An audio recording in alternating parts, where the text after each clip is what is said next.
코로나로 인해서 교회가 점점 어려움을 가지고 있죠. 그런데 이때 우리는 무엇을 어떻게 해야 될까요? 이번 주 내내 그런 생각을 참 많이 했습니다. 정말 일어날 때 나는 무엇을 해야 되는가? 정부의 규제를 풀어달라고 호소를 해야 되는가? 아니면은 피켓을 들고 1인 시위라도 해야 되는가? 여러분 그런 생각 안 해보셨습니까? 여러분 우리가 지금 무엇을 해야지 이 어려움에서 벗어날 수 있을까요? 우리 예수 믿는 사람들이면 다 이 같은 이 고민들을 이번 주 내내 했을 것입니다. 여러분 남북 전쟁, 미국의 남북 전쟁 초기에 북군이 위기에 많이 몰렸습니다.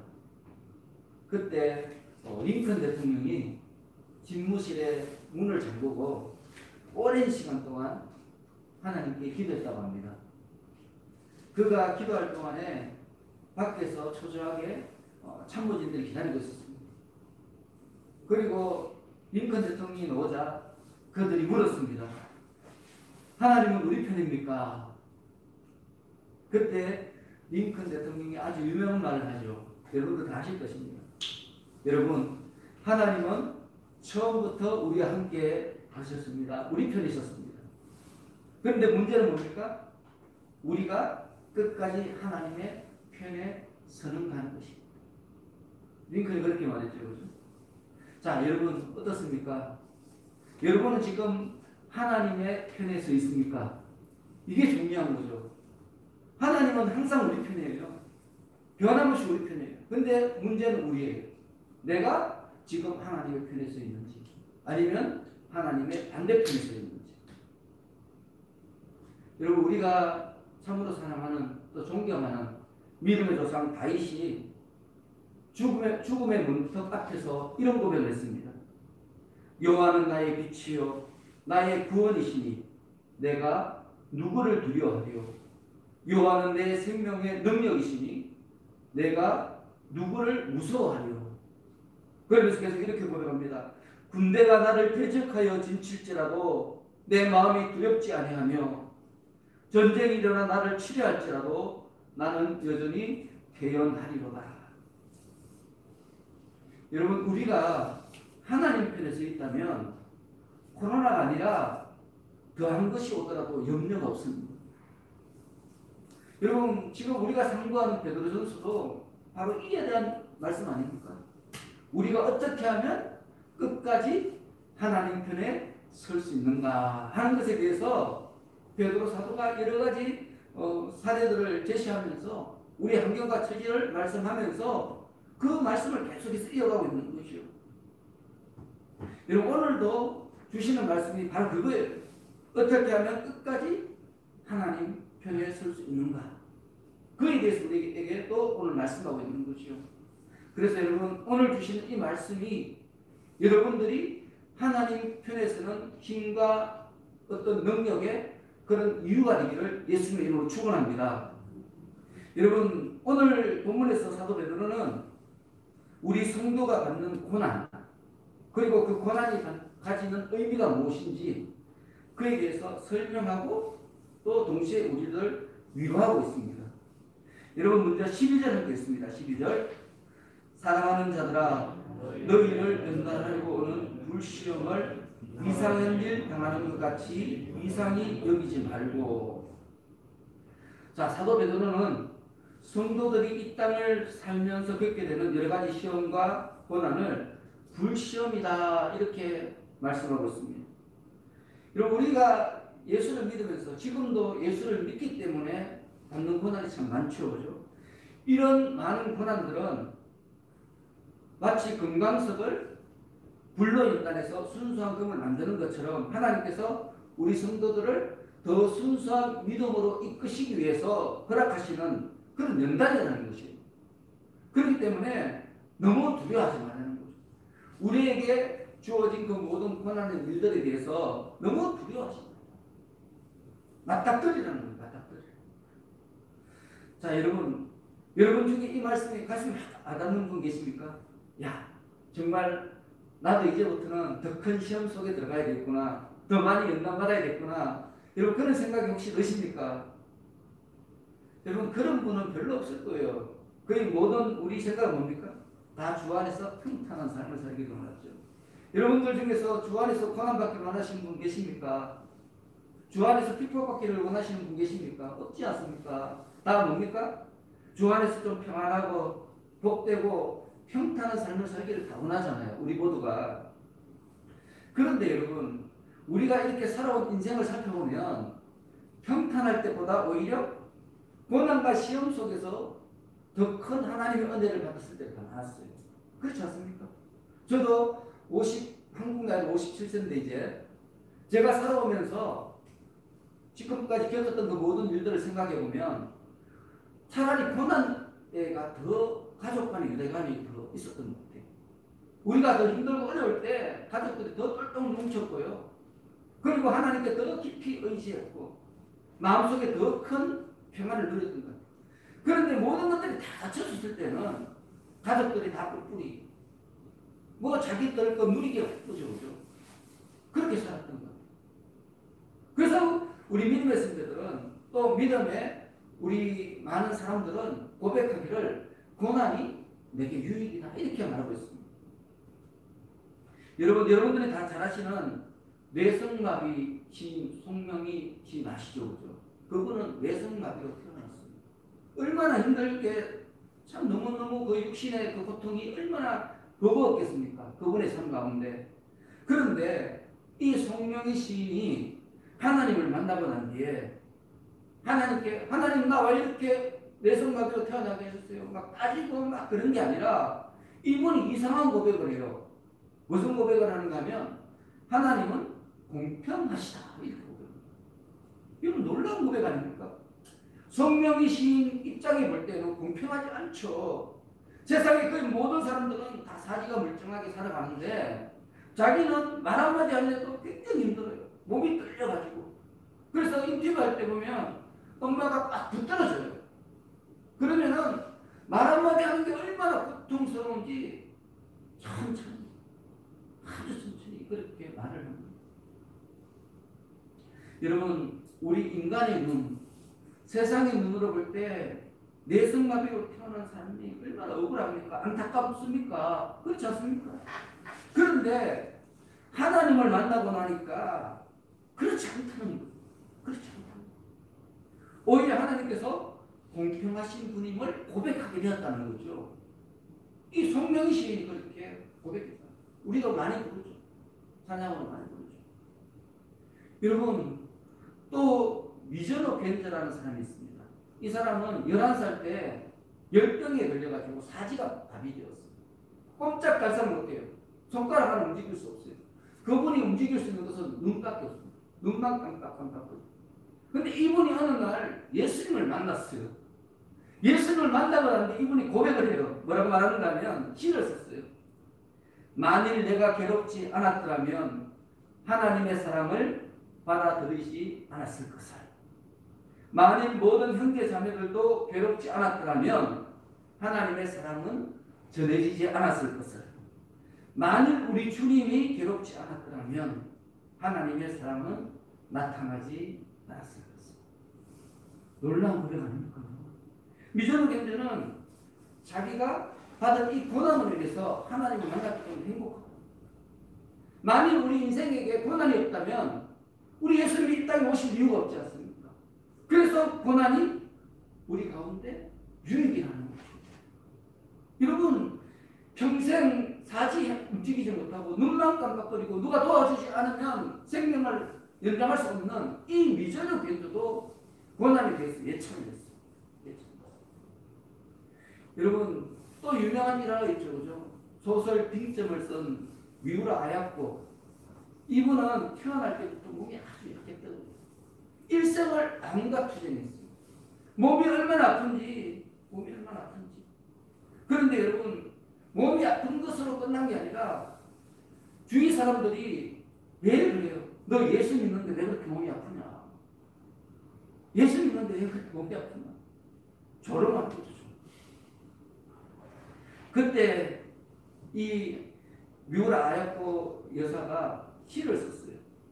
무슨 시를 썼는가 하면 병을 앓지 아니하며 이런 제목의 시를 썼어요. 그리고 괴롭고 힘들 때마다 이 시를 늘 이렇게 암송했다고 합니다.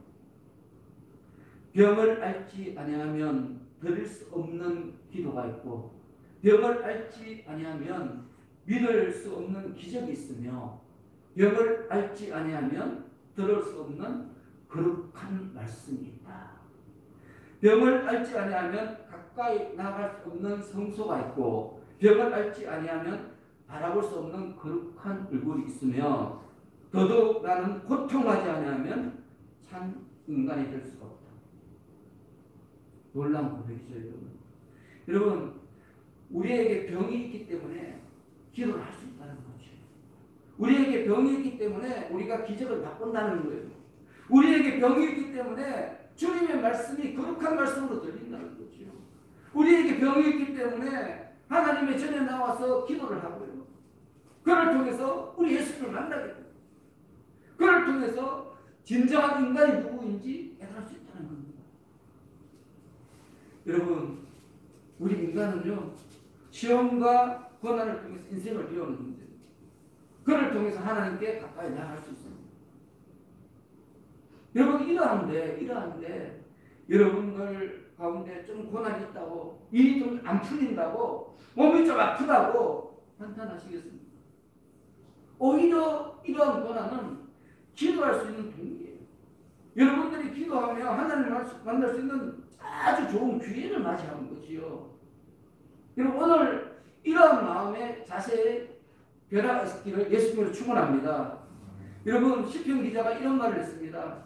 고난 당하는 것이 내게 유익이라 내가 이로써 주의 율례를 배우게 되었다. 고난으로 인해서 주의 율례를 배우게 되었다. 여러분들도 이러한 고백을 할 수 있기를, 여러분들에게 지금 주어진 그 모든 고난의 일들, 잘 안 되는 일들, 힘겨운 일들, 여러 가지 상처가 되는 일들, 이런 일들 주님 앞에 털고 나가시기 바랍니다. 그리고 그 일들을 오히려 복의 이유로 삼는 여러분들이 되시기를 예수님의 이름으로 축원합니다. 여러분, 그래서 사도 베드로가 계속해서 13절에 말씀합니다. 13절 나가셨습니다. 시작. 오히려 너희가 그리스도의 고난에 참여하는 것으로 즐거워하라. 이는 그의 영광을 나타내실 때에 너희로 즐거워하고 기뻐하게 하려 합니다. 여러분, 예수님께서 왜 고난을 받으셨죠? 왜 고난을 받으셨습니까? 죄인들을 구원하려고. 죄인들을 구원하려고. 그것이 하나님의 뜻이었기 때문에 우리 예수님께서 고난을 받았죠. 여러분, 우리 성도들은 왜 고난 받습니까? 죄인들에게 복음을 전하려고, 죄인들을 구원하려고, 하나님께 영광 올려드리는 삶을 살려고. 그러다 보니까 우리 삶 가운데 고난이 오는 거예요. 그래서 사도 베드로가 오늘 우리 성도들이 받는 고난은 예수님께서 받은 고난과 똑같다는 거예요. 우리 하나님께서 똑같이 여겨주신다는 거죠. 이거 놀라운 선포 아닙니까? 여러분들이 지금 예수를 믿는 것 때문에 힘들어하는 일들이 있죠. 그죠? 예수를 믿기 때문에 받는 고난이 있죠. 그 고난과 힘든 일들을 우리 하나님께서는 예수님이 받으신 것과 똑같이 여겨주신다는 거예요. 똑같이. 여러분, 우리 예수님이 영광 받으셨는데 그 영광은 죄인을 살리심으로 가는 거죠. 그죠? 죄인을 살리심으로. 죄인을 살리기 위해서 스스로 고난 받으셨고, 또 그를 통해서 영광의 부활을 하심으로써 만물의 구세주가 되셨어요. 우리 예수님이 그런 분이시죠. 그런데 우리 예수님께서는 이 사역을 본인만 하신 것이 아니라 이 사역을 우리 성도들에게 위임하셨어요. 이례적인 사역이 아니라 앞으로 계속되어질 사역의 첫 열매로서 우리 예수님께서 그렇게 십자가를 치셨다. 성경은 그렇게 우리에게 가르치고 있습니다. 그러므로 여러분, 우리 성도들도 예수님의 뒤를 이을 사람들이라는 거죠. 또 한 사람이 예수님이라는 거예요. 그게 성경의 가르침이에요. 우리를 구원한 이유가 바로 그거라는 거예요. 이 말은 다른 말로 하면 영광을 받기 위해서는 먼저 뭘 받아야 돼요? 고난을 받아야 된다는 거예요. 성경은 그것을 계속해서 우리 강조하고 있습니다. 우리가 영광을 받기 위해서는 반드시 먼저 고난을 받아야 된다는 거죠. 여러분, 우리 엄마들이 예쁜 아기를 얻으려면 어떻게 돼요? 먼저 뭘 받아야 돼요? 출산의 고통을 겪어야 되지 않습니까? 출산의 고통을 겪지 않고 어떻게 아이를 낳을 수 있습니까? 그렇지 않습니까?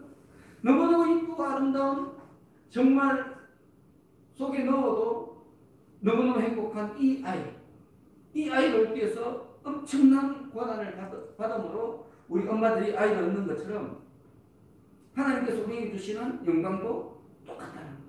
그래서 우리 예수님께서 먼저 그 과정을 따라서 고난을 받고 그의 영광을 받았고 우리 성도들도 마찬가지입니다. 여러분들이 고난 받지 않고 천국 간다. 이것은 있을 수 없는 일이에요. 있을 수가 없어요. 불가능한 일입니다. 불가능한. 여러분 얼마나 불가능한가 하면 성경에 기록된 분들 중에서 고난을 안 겪은 분이 안 계세요. 고난을 겪지 않은 분이 없어요. 여러분 그걸 아셔야 됩니다. 우리 믿음의 성도들 중에서 힘들게 살지 않은 분이 없어요. 고통 중에서 희생하면서 아파하면서 괴로워하면서 그 가운데 주님 앞에 무릎 꿇으면서 그러면서 복음을 우리에게 전하셨던 거죠. 그걸 통해서 우리가 복음을 소유하게 된 것입니다. 여러분 우리가 성도로 살아가면서 고난이 없는 것은 있을 수 없는 일이고 마땅히 고난이 있고 그런데 이런 고난을 피하려고 했습니다. 너무 많은 분들이 기도할 때 하나님 고난이 피해가기를 원합니다. 저에게 고난을 주지 마세요. 저는 연약해서 넘어집니다. 저 건강 지켜주세요. 맨날 그런 기도 하잖아요. 근데 그런 기도는 잘못된 기도라는 거예요. 잘못된 기도. 하나님 저에게 고난을 허락해 주십시오. 성령님을 의지해서 내가 이 고난을 이기겠습니다. 하나님 혹 저에게 질병을 주시더라도 저는 염려하지 않습니다. 믿음으로 이 질병을 이기고 성령의 감정의 주인공이 되겠습니다. 이게 바로 우리의 고백이 되어야 되지 않습니까? 그런데 우리는 자꾸 주님께서 주시는 그 은혜를 자꾸 버려요. 주님께 주시는 법을 스스로 막 차버려요. 어떻게 해서든지 좀 편안하게 살려고 발버둥 치죠. 그런데 여러분 속담에 이런 말 있지 않습니까? No pain, no gain. No cross, no crown. 여러분 고난이 없으면 얻는 게 없어요. 십자가 없으면 영광도 없는 것이요. 그렇지 않습니까? 그래서 사도 베드로가 14절에 말씀합니다. 너희가 그리스도 이름으로 치욕을 당하면 복 있는 자다. 그리스도 이름으로 우리가 치욕을 당하면 어떤 자라고요? 복 있는 자예요. 복 있는 자. 그리고 그 이유에 대해서 계속해서 설명합니다. 우리 계속되는 말 함께 했습니다. 시작. 영광의 영, 곧 하나님의 영이 너희 위에 계시니라.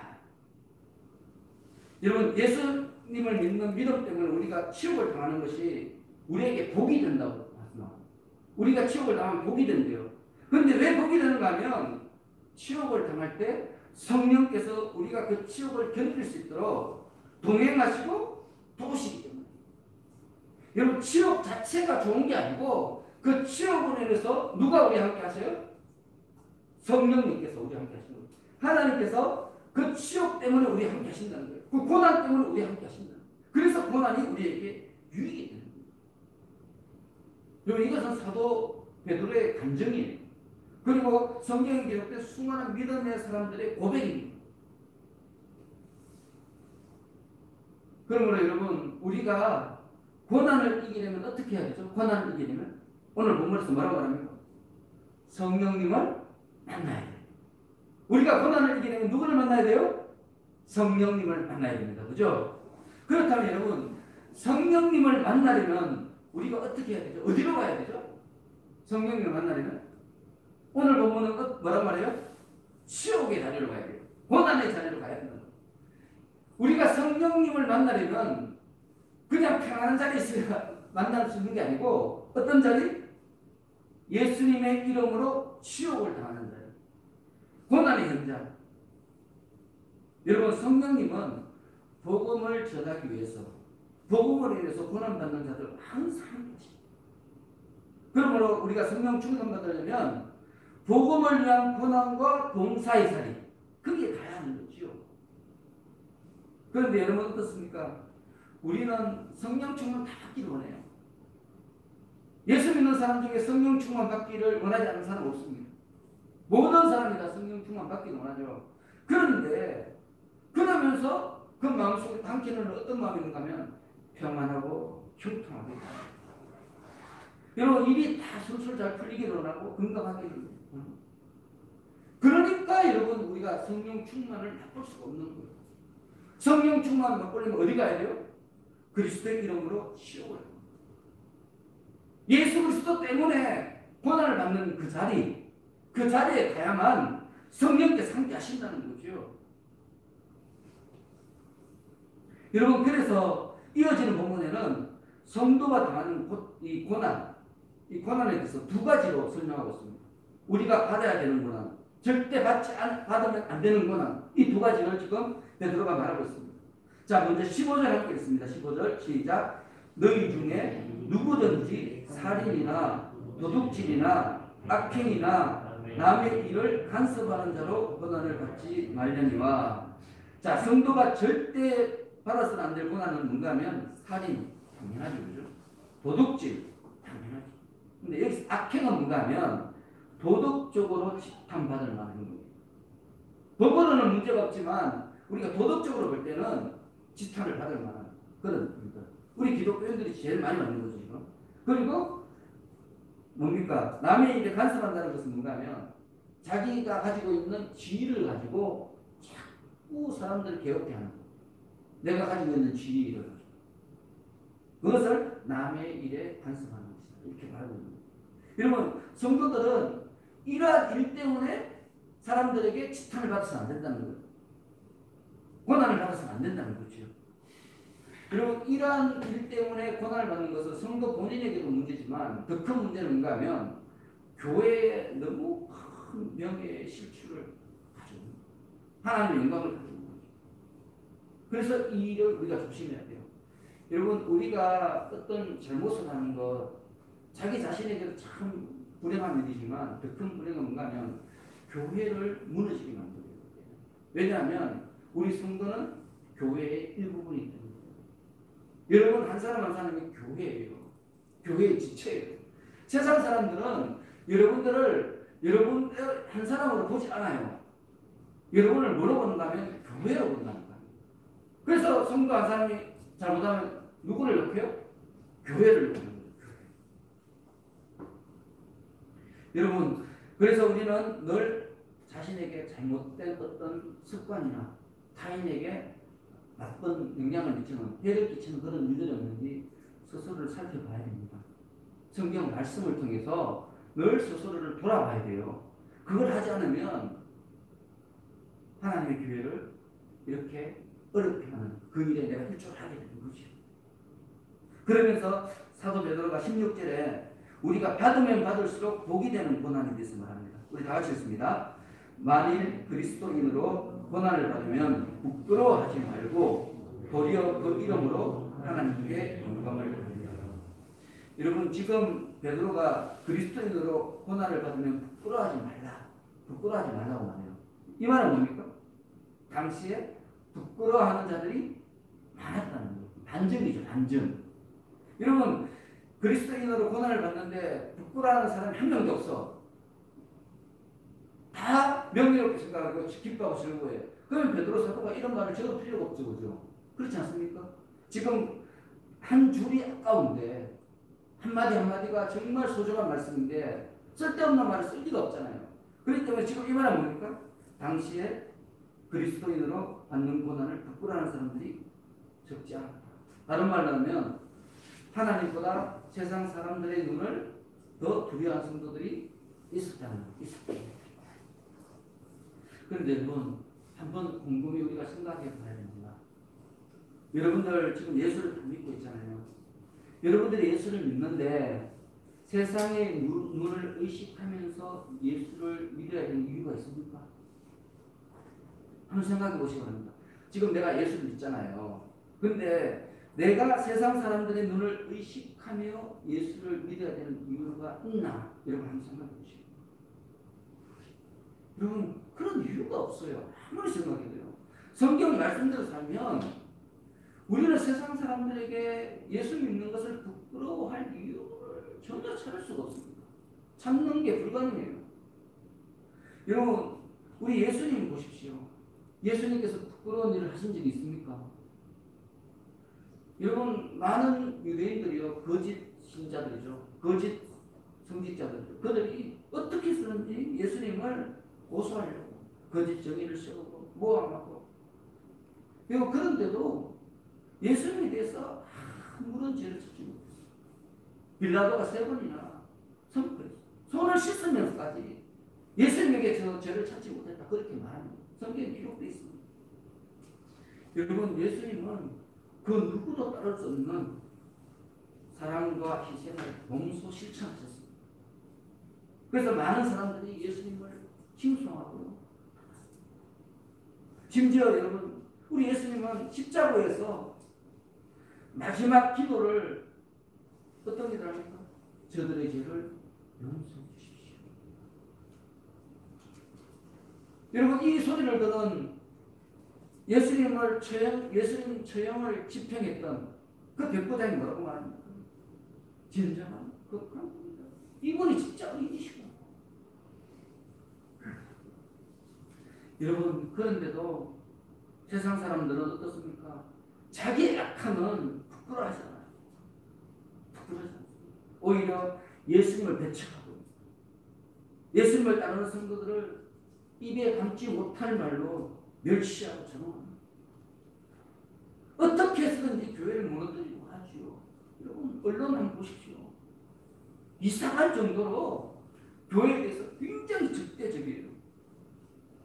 여러분, 그들의 가장 특징이 뭔가 하면 몇몇, 정말 0.01%도 안 되는 몇몇 목회자들을 부각시켜요. 그들의 잘못을 막 부각시키고 여론을 조작해요. 그리고 교회를 부패 원상주로 막 이렇게 손가락질을 받고 있는 거죠. 손가락질. 여러분, 세상 사람들이 우리 목회자들조차도 교회는 타락했다고 하잖아요. 그렇죠? 교회는 타락했고 목회자들은 회개하고 내려는데, 여러분 실제로 우리 목회자들을 만나보시면 그런 말 할 수가 없어요. 제가 기독교 총연합회 만나보면요, 목사님들은 얼마나 착한지 몰라요. 여러분, 여러분이 상상하는 것보다 더 착한 분들이에요. 제가 부끄러워요. 그 교회를 지켜보겠다고 발버둥 치는 그분들의 모습을 보면 그분들은 영광 필요 없어요. 그분들의 소원은 오직 주님의 교회를 지키고요, 주님을 믿다가 선하게 살다가 하나님 나라에 가는 게 소원이에요. 그분들이. 그런데 목회자들조차도 모이면 하는 말이 뭔가 하면 목회자들이 타락했대요. 여러분, 도대체 이게 무슨 말입니까? 타락한 목사는 별로 없어요. 몇몇밖에 안 돼요. 몇몇밖에 안 돼요. 나머지는 그런 사람들이 아니에요. 여러분, 저도 얼마나 선하게 살려고 법을 지키려고 노력하는지 몰라요.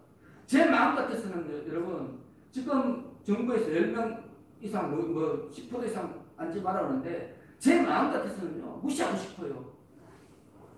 제가 일주일 내내 고민했어요. 이런 나쁜 법을 내가 따라야 되는가? 말도 안 되는 법이잖아요. 진짜 그렇지 않습니까? 말도 안 되는 법이에요. 그저께는 이마트를 갔는데 사람들이 지나갈 틈도 없어요. 여러분, 틈도 없어요. 얼마나 사람이 많은지. 여러분, 그런 데는 아무런 규제가 하지 않고 우리 일주일에 1시간 내려드리는데, 여러분 10%가 뭡니까? 이 좋은 시설에 10%만 앉아서 예배드려요. 그것도 여러분들 말 한마디 하냐고, 말하는 사람은 오직 한 사람밖에 없지 않습니까? 목사밖에 없지 않습니까? 이러한 법을 앞에 두고 제가 지켜야 되는지 말아야 되는지 고민 많이 했습니다. 심지어는 금식까지 했습니다. 여러분, 우리는 이런 사람들이잖아요. 어떻게 해서든지 법을 지키려고 노력하지 않습니까? 법을 막 어기는 사람이 아니에요. 모든 목회자들이 오늘 저와 같이 고민했을 겁니다. 제가 얼마나 많은 목회자들한테 전화를 받은지 몰라요. 그분들이 고민을 합니다. 나라의 법도 지켜야 되고 예배를 지켜야 되는데, 예배가 우리 생명인데 내가 순교당하는 것보다 예배를 지키는 게 더 중요한데 어떻게 했으면 좋겠냐고 저한테 전화한 목사님들 한두 분이 아니에요. 여러분, 우리가 이렇게 사는데 세상 사람들은 우리를 완전히 부패의 원상지로 말하고 있지 않습니까? 여러분, 그분들은 자신의 죄들에 대해서 너무 너그러워요. 너무 너그러워요. 그런데 타인의 죄에 대해서는 무자비해요. 무자비해요. 소름 끼칠 정도로 무자비해요. 어떤 사람이 잘못하면요, 막 돌을 던져. 감정적으로 막 돌을 던지고요. 죽일 듯이 던져요. 죽일 듯이. 여러분, 자신들이 죄가 없을 것 같습니까? 여러분, 우리 권력자들 보십시오. 수치가 다 드러났어요. 수치가 다 드러났어요. 근데 부끄러워할 줄 몰라요. 부끄러워할 줄 모르고 마구 불의한 권력을 믿고 있어요. 마구 불의한. 여러분, 사회 최고의 지식청이랄 수 있는 대학 교수가요. 또 윤리의 절대적인 기준이 되는 몇몇 성직자들이 성범죄를 낮춰주고 있습니다. 성범죄. 이건 죄들 중에서 가장 나쁜 게 성범죄 아닙니까? 심지어는 여러분, 부모가 자녀를 죽여요. 자녀가 부모를 죽여요.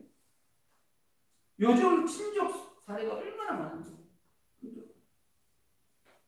여러분, 세상은 점점 공의와 정의로부터 멀어지고 있습니다. 그런데 더 큰 문제는요, 이러한 모습이 시대 정신으로 지금 변질되고 있다는 거예요. 모든 사람들이 조급해요. 모든 사람들이 조급해요. 감정적으로. 그리고 영적으로 이 세상을 바라보면 정말 제정신을 잃고 있어요. 제정신을 잃고 있어요.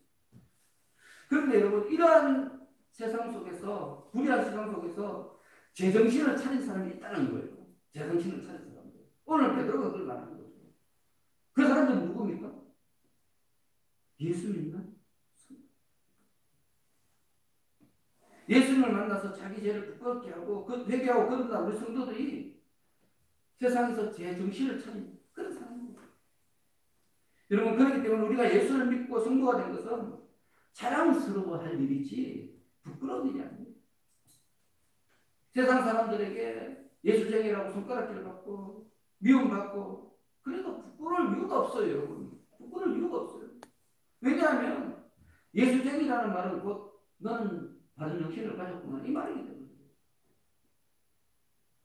여러분, 성도라는 이름을 자랑스럽게 생각해 주시기 바랍니다.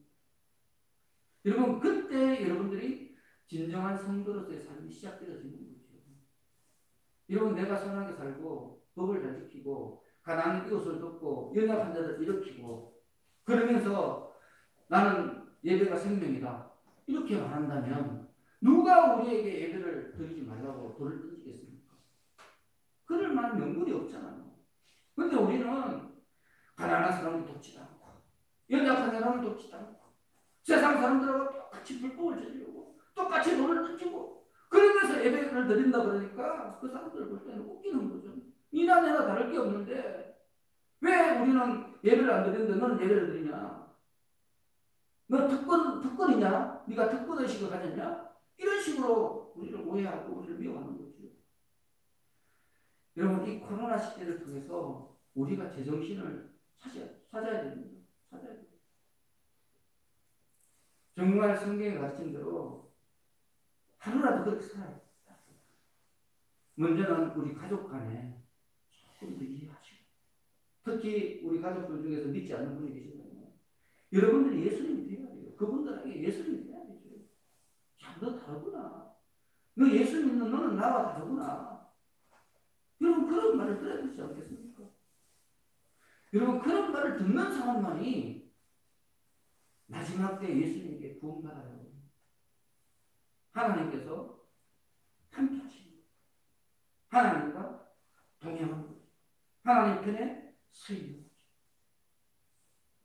그런데 그렇지 않고 입으로만 주여주여 하면서 자기 누릴 거 다 누리고 마치 강남 좌파들처럼 강남 좌파가 아니까 입으로는 막 가난한 사람 막 도와준다 하면서 자기는 강남에 살고 있어요. 얼마나 웃깁니까? 얼마나 웃깁니까? 말도 안 되는 소리 아닙니까? 우리 목사들 중에서 그런 목사가 많아요. 맨날 가난한 사람 도와주고 자기는 막 벤처 타고 다니는 거예요. 이게 말도 안 되는 일 아닙니까? 말도 안 되는 일이죠. 그러니까 세상 사람들이 손가락질 하는 거예요. 똑같은 도덕적인 이 잣대 위에서 아무런 죄가 없어요. 근데도 지탄을 받아요. 왜? 그분들은 절대적인 선을 행해야 되는 위치에 있기 때문에 그런 거죠. 다른 거죠. 일반 사람들하고 다른 거죠. 우리 목회자들도 그렇고 정치인들도 그렇고. 그걸 우리가 깨달아야 됩니다. 그래서 이러한 환난할 때 우리 믿는 사람들이 먼저 제자리를 찾았으면 좋겠습니다. 그를 통해서 제자리를 찾는 것이 얼마나 소중한지 세상 사람들에게 말할 수 있기를 예수님으로 축원합니다. 여러분 오늘부터 정말 다시 우리의 믿음을 고쳐잡는 저와 여러분의 되기를 예수님으로 축원합니다. 자, 기도하겠습니다. 하나님 아버지, 지금 저희들은 하나님의 편에 서 있습니까? 성경의 가르친 대로 살고 있는 것이 맞습니까? 베드로전서를 참고하면서 저희 신앙 전체를 대수술을 해야 함을 깨닫습니다. 세상이 하나님으로부터 멀어지고 또 하나님을 욕하고 있는 이 모든 상황에 대해서 책임을 통감합니다. 하나님, 바른 믿음을 회복할 수 있도록 도와주옵소서. 예수님의 이름으로 기도합니다. 아멘. 다 함께 찬송가 508